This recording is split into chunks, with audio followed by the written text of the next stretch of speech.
Հորմուզի նեղուցում պայթյունավտանգ իրավիճակ է զարգանում, ԱՄՆ-ի և Իրանի դիմակայությունը փակել է առևտրային կարևոր ուղին։ Ամերիկացի զինվորականները բարձրացել են իրանական նավթ տեղափոխող նոր տանկերի վրա։ Նախօրին էլ Իրանն էր հարձակվել 3 առևտրային նավի վրա, գրավել դրանցից 2-ը։ Թեհրանը ԱՄՆ-ի կողմից ծովային շրջափակումը համարում է բանակցությունների նոր փուլի գլխավոր խոչընդոտը։ Իրանի կտրուկ քայլերը Հորմուզի նեղուցի տարածքում ավելի են լարել իրավիճակը։ Թրամփը հրամայել է ոչնչացնել իրանական ականապատող նավերը։ ԱՄՆ-ն ակտիվացրել է ականազերծման աշխատանքները նեղուցում։ Հակառակ տնտեսական մեծ խնդիրներին, Թրամփը հաստատել է ավելի վաղ արտահայտած իր դիրքորոշումը, որ ժամանակային ճնշում չկա։ ԱՄՆ-ն հրադադարը երկարացրել է անորոշ ժամկետով, մինչև Իրանը ներկայացնի գործարքի առթիվ իր դիրքորոշումը։ Հրադադարը կպահպանվի նաև լիբանանյան ճակատում Իսրայել-Լիբանան։ Հրադադարը երկարաձգվել է 3 շաբաթով, այդ մասին Թրամփը գրել է Truth Social հարթակում, սակայն այս հատվածում հրադադարն առանց խախտումների չի անցնում։ Հզբոլլահը հրթիռակոծել է Իսրայելի հյուսիսային հատվածները։ Իսրայելի պաշտպանության բանակն է հայտնել հարվածների մասին, պնդելով, որ հրթիռները հաջողությամբ որսացել են։ Այժմ այն մասին, թե ինչ ենք պատմելու վայրկյաններ անց։ Իսրայելը սպասում է ԱՄՆ-ի կանաչ լույսին կրկին Իրանի վրա հարձակվելու համար։ Կրակոցներ առևտրի կենտրոնում, ում են փնտրում իրավապահները։ Կրակը խժռում է, ԱՄՆ-ի հարավը, երաշտն ու հրդեհները արդեն մտահոգիչ չափերի են հասել։ Մարիխուանան այլևս վտանգավոր թմրանյութ չէ։ Պատմական փոփոխություն ԱՄՆ-ում, օրինջում չղջիկը մահացու հիվանդություն է տարածում և թողարկման երկրորդ հատվածում կխոսենք ԱՄՆ-ի հերթական նահանգի մասին։ Բարև ձեզ, ես Լենա Կարապետյանն եմ, դուք միացել եք Glendale News-ին, եթե ուզում եք աջակցել մեզ, բաժանորդագրվեք մեր ալիքին և իհարկե անպայման լայքեք տեսանյութը, իսկ հիմա անցնենք այսօրվա թեմաներին։ Իսրայելը պատրաստ է Իրանին հետ նետել մութ և քարե դար։ Սպասում է միայն ԱՄՆ-ի թույլտվությանը, այս մասին հայտարարել է Իսրայելի պաշտպանության նախարար Իսրայել Կացը։ Նա տեսաուղերձով դիմել է հանրությանը, ըստ նախարարի, Իսրայելը պատրաստ է վերսկսել պատերազմը Իրանի դեմ։ Այժմ երկիրը սպասում է ԱՄՆ-ի կանաչ լույսին։ Իսրայելի բանակը պատրաստ է պաշտպանության և հարձակման, հայտարարել է Կացը, ընդգծելով, որ թիրախները նշված են։ Դրանց թվում է նաև Խամենեի ողջ դինաստիան։ Պահպանվում է նաև Իրանի էներգետիկ համակարգերը և տնտեսական ենթակառուցվածքները ոչնչացնելու ծրագիրը։ Աշխարհը բախվել է էներգետիկ անվտանգության ամենամեծ սպառնալիքին, այս մասին զգուշացրել է միջազգային էներգետիկ գործակալության ղեկավարը։ Աշխարհը կորցնում է օրական 13 միլիոն բարել նավթ, կենսական նշանակության ապրանքների մատակարարումը խիստ խաթարված է։ Տնտեսական այս ցնցումը կարող է դառնալ ամենամեծ էներգետիկ ճգնաժամը մարդկության պատմության մեջ։ Իրանում ընթացող պատերազմի հետևանքով աշխարհում մոտ 32 միլիոն մարդ է հայտնվել ծայրահեղ աղքատության մեջ։ Այս սարսափելի փաստն էլ հրապարակել է ՄԱԿ-ի զարգացման ծրագրի ղեկավարը։ Նա կարծում է, որ պատերազմի ավարտը չի փրկի իրավիճակը։ Զրկանքները կշարունակվեն անգամ հակամարտության անհապաղ դադարեցումից հետո։ ՄԱԿ-ի ներկայացուցիչը նշել է էներգակիրների գների սրընթաց աճը։ Կա նաև պարարտանյութերի և պարենի լուրջ պակաս։ Դրա հետևանքով ցանքսի շրջանում գյուղատնտեսական գործընթացները խաթարված են ամբողջությամբ, իսկ դա նշանակում է, որ առաջիկա ամիսներին գյուղմթերքի ծավալի կտրուկ նվազում կգրանցվի համաշխարհային շուկայում և կտրուկ գնաճ։ Աշխարհը աննախադեպ պարենային ճգնաժամի կբախվի, ամենայն հավանականությամբ աշնանը։ Հռոմի պապը հայտարարել է, որ ոչ մի վախ չունի Թրամփի վարչակազմից և շարունակելու է բարձրաձայնել ավետարանի պատգամը։ Նա զայրացած է Մերձավոր Արևելքում պատերազմի անվերջանալի ձգձգումից, ինչի մեղավորը համարում է Իրանի և ԱՄՆ-ի ղեկավարներին։ Թեմային նա անդրադարձել է լրագրողների հետ զրույցի ընթացքում։ Պապի հայտարարությունները հարուցել են Թրամփի դժգոհությունը։ Նա Truth Social-ում պատասխանել է քահանայապետին։ Պապը խոսել է նաև ներգաղթի մասին։ Նա կողմ է, որ պետություններն ամուր պահեն իրենց սահմանները, սակայն դրա հետ պահանջել է նաև մարդասիրական վերաբերմունք գաղթականների նկատմամբ։ Թրամփի վարկանիշը այժմ ավելի ցածր է, քան 2018 թվականին։ Ընտրողները դժգոհ են նրա տնտեսական քաղաքականությունից եւ Իրանի դեմ պատերազմից։ Fox News-ի հարցումով միայն 34%-ն է հավանում նրա աշխատանքը։ Նախագահի տնտեսական քաղաքականության նկատմամբ վստահությունը 15%-ով նվազել է։ Թրամփի ընդհանուր աջակցությունը հասել է 37%-ի։ Սա նրա երկրորդ ժամկետի ամենացածր ցուցանիշն է։ 2018 թվականին այդ թիվը կազմում էր 47%։ Թրամփի վարկանիշի անկումը ազդել է նաև հանրապետականների ընդհանուր արդյունքների վրա։ Վիրջինիայում կայացած ընտրություններում հաղթել են դեմոկրատները, ճիշտ է, փոքր տարբերությամբ։ Թրամփը դեռ պահպանում է դիրքերը սահմանային անվտանգության հարցում, բայց ընդհանուր վիճակը կանխատեսում է դժվար ընտրական պայքար, իսկ միջանկյալ ընտրություններին մնացել է մոտ 6 ամիս։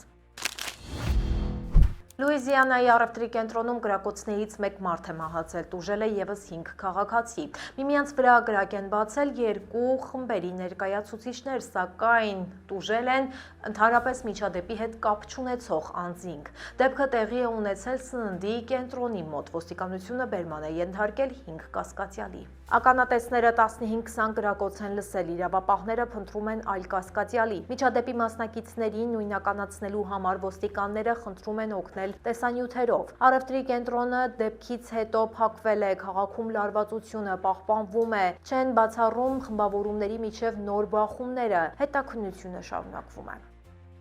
Ջորջիայում եւ Ֆլորիդայում անտառային հրդեհներ են մոլեգնում, առնվազն 8 խոշոր հրդեհ շարունակում է տարածվել։ Դրանք արդեն ոչնչացրել են տասնյակ կառույցներ։ Ջորջիայի 91-րդ շրջանում արտակարգ դրություն է հայտարարվել։ Նահանգապետը նշել է, որ հրդեհներն արդեն անցել են հնգամյա միջին ցուցանիշը։ Անտառների պահպանության հանձնաժողովը պատմության մեջ առաջին անգամ արգելել է բացօթյա կրակ վառել։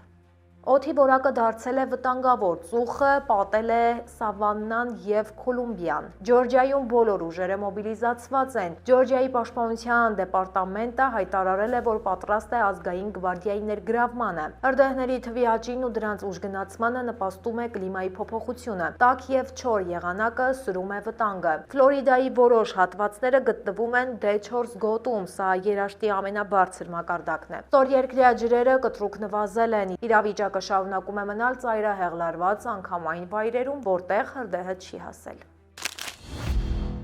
Կալիֆոռնիայում նահանգապետի պաշտոնի համար պայքարը վերջնագծին է մոտենում։ Սեքսուալ ոտնձգության սկանդալը դարձել է նախօրյի կայացած բանավեճի գլխավոր թեման։ Դեմոկրատները վախենում են ընտրական գործընթացից դուրս մնալուց։ Նրանց ձայները բաժանված են շատ թեկնածուների մեջ։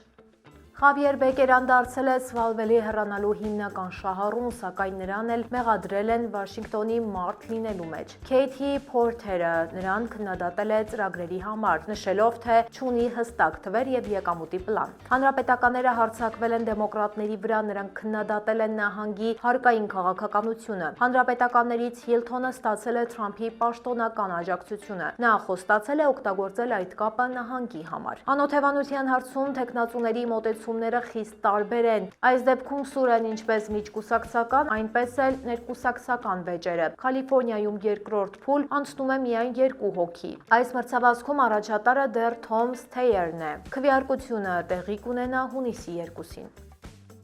Կալիֆոռնիայի 6 շրջաններում տների գները կտրուկ աճել են, Դել Նորտե շրջանում գները բարձրացել են 128%-ով։ Այնտեղ տան միջին գինը հասել է $422,000։ Մնացած շրջաններում աճը նույնպես նկատելի է։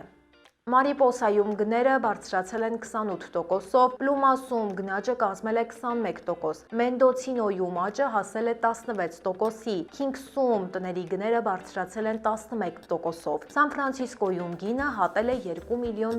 շեմը։ Կալիֆոռնիայի անշարժ գույքի գործակալների ասոցիացիայի վերլուծաբանները զգուշավոր են։ Նահանգում տան միջին գինը կազմում է $809,190, դա 7%-ով ավելի է փետրվարի ցուցանիշի։ Վաճառքի ծավալները սակայն նվազել են 5%-ով։ ԱՄՆ-ում բժշկական մարիխուանան այլևս վտանգավոր թմրամիջոցների ցանկում չէ, գլխավոր դատախազն է ստորագրել պատմական հրամանը։ Այն բժշկական կանեփը հանում է առաջին կարգից եւ տեղափոխում երրորդ կարգ։ Այդ կարգը նախատեսված է ավելի թույլ կախվածություն առաջացնող նյութերի համար։ Նոր հրամանը լեգիտիմացնում է 40 նահանգների բժշկական ծրագրերը։ Հարկ է նշել, որ հրամանը չի օրինականացնում մարիխուանայի անսահմանափակ օգտագործումը։ Փողոցային կամ չլիցենզավորված արտադրանքը մնում է առաջին կարգի ցուցակում։ Զուգահեռ ԱՄՆ-ի կառավարությունը շարունակում է կատաղի պայքարը ֆենտանիլի դեմ։ Թրամփը դա համարում է զանգվածային ոչնչացման զենք։ ԱՄՆ առողջապահության պաշտոնյաները կասեցրել են նոր գիտական հետազոտության հրապարակումը։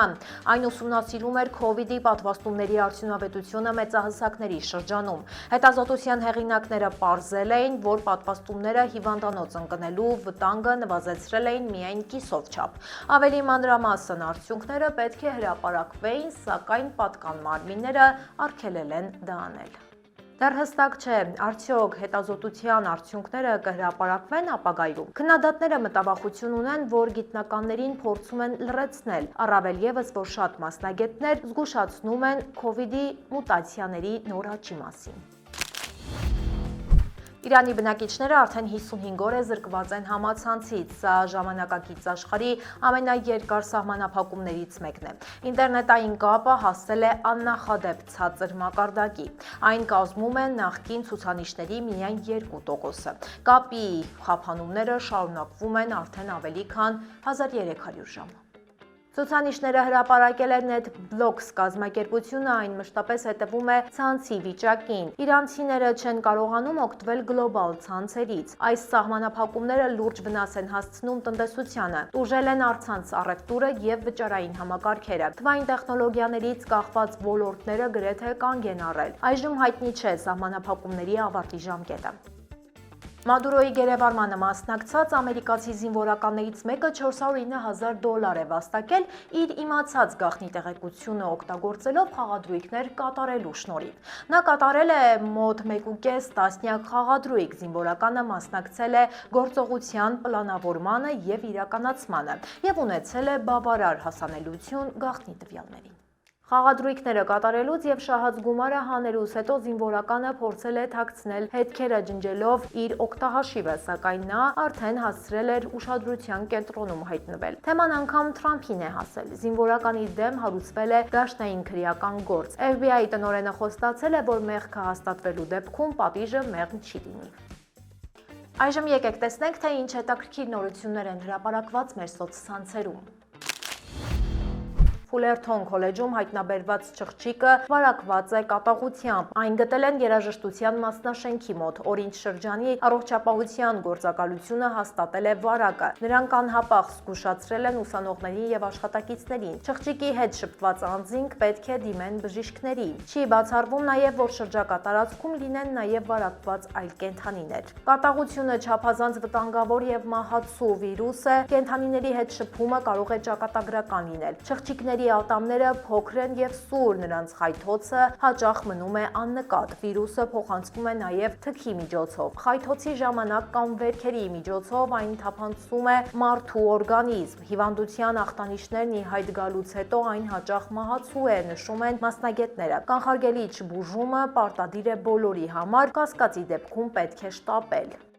Մետան պատրաստվում է կրճատել 8000 աշխատակցի։ Կվտեմից 2 առաքելության տիեզերագնացները լուսնի վրա լույսի բռունկումներ են տեսել։ Ենթադրում են, որ դրանք առաջացել են մակերեսին քարերի հարվածներից։ NASA-ի ղեկավարը հաստատել է այդ փաստը։ Այս տվյալները կօգնեն նախագծել լուսնային բազայի տանիքը, այն դարձնելով ավելի ամուր, որ դիմանա երկնաքարերի հավանական հարվածներին։ NASA-ն պլանավորում է $20 միլիարդ բազա կառուցել լուսնի վրա։ 2027 թվականին նախատեսվում է Արտեմիս 3-ի թռիչքը։ Դրա նպատակը նոր տեխնոլոգիաների փորձարկումն է։ Արտեմիս 4-ի շրջանակներում տիեզերագնացները լուսնի վրա վայրէջք կկատարեն 2028 թվականին։ 6000 քարանձավ ամենաբարձր կամարը, հարյուրավոր լճեր, թե ինչ է խոստանում Միսսուրիի նահանգը, թողարկման երկրորդ մասում պատմելու է Մանու Հարությունյանը։ Իդեպ, այս նահանգը հրաշալի հնարավորություններ է խոստանում ինչպես մշտական բնակիչներին, այնպես էլ հյուրերին։ Մանուն հատուկ ուշադրություն է դարձրել Միսսուրիի հատկապես զբոսաշրջային գրավչությանը։ Բարև ձեզ։ Միսսուրի նահանգը հայտնի է իր հակասություններով ու հետաքրքիր ռեկորդներով։ Գտնվում է երկրի կենտրոնական հատվածում, բայց նրա ափամերձ գիծը գրեթե նույնքան երկար է, որքան Կալիֆոռնիայինը։ Այստեղ է գտնվում աշխարհի ամենաբարձր կամարաձև հուշարձանը՝ Gateway Arch-ը։ Միսսուրին սահմանակից է միանգամից 8 նահանգի, այն կոչվում է քարանձավների նահանգ, ավելի քան 6000 քարանձավով։ Այստեղից է սկսվել Pony Express փոստային ծառայությունը։ Միսսուրիի բնաշխարհը զարմացնում է իր բազմազանությամբ, ալիքաձև բլուրներից մինչև բազմաթիվ ու բազմազան ջրային ավազաններ, հարյուրավոր գետեր, լճեր ու լողափներ կան, որոնք ջրային զվարճանքների անսահման հնարավորություններ են ապահովում ինչպես տեղացիների, այնպես էլ զբոսաշրջիկների համար։ Ընտրությունն այնքան հարուստ է, որ երբեմն դժվար է որոշել որտեղ հաստատվել կամ որտեղից սկսել նահանգի հետ ծանոթությունը։ Զբոսաշրջիկները կարող են Միսսուրին բառացի թռչնի թռիչքի բարձրությունից տեսնել ոչ թե օդային, այլ ցամաքային տրանսպորտից օգտվելու ժամանակ։ Սա համարեք անակնկալներով լի այս նահանգի զարմանալի հնարավորություններից մեկը ու հավատացեք, կյանքի մեջ գոնե մեկ անգամ արժե փորձել այդ խենթությունը։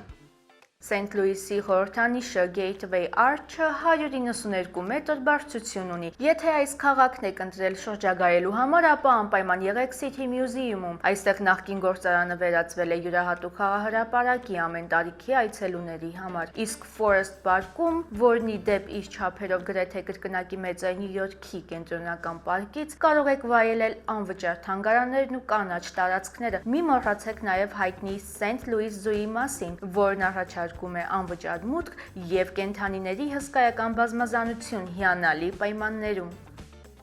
Եթե բնության սիրահար եք, ապա Միսսուրիի Օզարքսի շրջանը ձեզ կհմայի իր անզուգական գեղեցկությամբ։ Այստեղ են գտնվում հսկայական լճեր, քարանձավներ և զարմանալի ժայռագոյացություններ, որոնք կարծես այս մոլորակից չլինեն։ Լեռնային մաքուր օդն ու ջրային հանգիստը յուրահատուկ մթնոլորտ են ստեղծում։ Անկախ նրանից դուք փնտրում եք ակտիվ հանգիստ, թե պարզապես ցանկանում եք հանգստանալ գեղատեսիլ բնության գրկում, Միսսուրիի այս հատվածը կբավարարի ձեր սպասելիքները, առաջարկելով բազմազան և հետաքրքիր հնարավորություններ յուրաքանչյուր ճանապարհորդի համար։ Հահատոնկա State Park-ի կրաքարային ժայռերն ու ամրոցի ավերակները հիացնում են, իսկ Elephant Rock State Park-ի հսկայական վարդագույն գրանիտե քարերը ստեղծում են այլ մոլորակ հիշեցնող տեսարան։ Ակտիվ հանգստի համար իդեալական է Lake of the Ozarks-ը իր բազմաթիվ ջրային զվարճանքներով կամ Table Rock Lake-ը, որը շրջապատված է հրաշալի բլուրներով։ Այս վայրերը լավագույն են հեշտ արշավների, նավակավարության և հիշարժան լուսանկարների համար, որոնք երկար կմնան ձեր հիշողության մեջ։ Օֆելենը Սենթ Չարլզ շրջանում է, հանդիսանում է հարմարավետության և արագաճի օրինակ։ Այն ընտանիքների համար առաջարկում է ոչ միայն ժամանակակից ջրային ժամանցի կենտրոններ, այլև պատմական խորը արմատներ ունի, որոնք պահպանվում են տեղի բնակիչների կողմից։ Քաղաքը հպարտանում է իր հուշահամալիրներով, որոնք գրավում են հազարավոր հյուրերի։ Այստեղ կյանքը հիմնված է համայնքային ավանդույթների վրա, որոնք դրսևորվում են ժառանգություն և ազատություն ամենամյա փառատոնի ժամանակ, ստեղծելով ինքնատիպ մթնոլորտ։ Creve-Coeur քաղաքը Սենթ Լուիս շրջանում է, սա համատեղում է տնտեսական հզորությունը բարձրակարգ կրթական հաստատությունների հետ։ Քաղաքում տեղակայված են այնպիսի հսկաների մասնաճյուղեր, ինչպիսիք են Monsanto-ն, Express Scripts-ը և Boeing-ը։ Բնակիչները վայելում են Maryland Heights համայնքային կենտրոնի և գոլֆի դաշտերի հարմարությունները, իսկ Creve-Coeur-ի Սառցե արենան և Daniel Boone-ի անվան գրադարանը ապահովում են հանգստի և կրթության հասանելիություն բոլոր տարիքային խմբերի համար։ Ռոլան գտնվում է հարավային Միսուրիի կենտրոնում, ունի մինի քաղաքի հմայք եւ բարեկամական մթնոլորտ։ Այստեղ է գտնվում Միսուրիի գիտության եւ տեխնոլոգիաների համալսարանը, որն ակադեմիական հենք է հանդիսանում երիտասարդ մասնագետների համար։ Այստեղ հասարակական տրանսպորտ չկա։ Բնակիչներն օգտագործում են հեծանվային ուղիներ եւ քայլարշավային արահետներ։ Ռոլանի Մարկ Տվենի ազգային անտառի տարածքում կարող եք գտնել հանգստի բացառիկ հնարավորություններ, ձիավարություն ու ճամբարային արշավներ, որոնք նահանգի 29 շրջաններ են ընդգրկում։ Սենթ Լուիս շրջանում է նաև Քըրքվուդը, սա արվեստի եւ գիտության սիրահարներին հաստատ դուր կգա։ Քաղաքի հայտնի կախարդական տունը եւ ֆերմերային շուկաները հանդիսանում են սոցիալական կյանքի առանցքը։ Ձմռանը այստեղ կազմակերպվում են շքեղ հրավառություններ, իսկ ամռանը դեղձի փառատոնը, որը միավորում է ամբողջ համայնքը։ Այսպիսին էր Միսուրին, ջերմ, հյուրընկալ ու բազմազան, ԱՄՆ այլ նահանգների մասին հետաքրքիր փաստերով կհանդիպենք հաջորդ շաբաթ։ Դե ինչ, ավարտին մոտեցավ ոչ միայն մեր հերթական հաղորդումը, այլև հերթական աշխատանքային շաբաթը։ Ձեզ ուրախ հանգստյան օրեր։ Իսկ մենք կշարունակենք հետևել անցուդարձին, որ հանգստյան օրերից հետո ձեզ ներկայացնենք ամենահետաքրքիրն ու ամենակարևորը։ Կհանդիպենք երկուշաբթի օրը, ինչպես միշտ ժամը 5-ին։ Հաջողություն։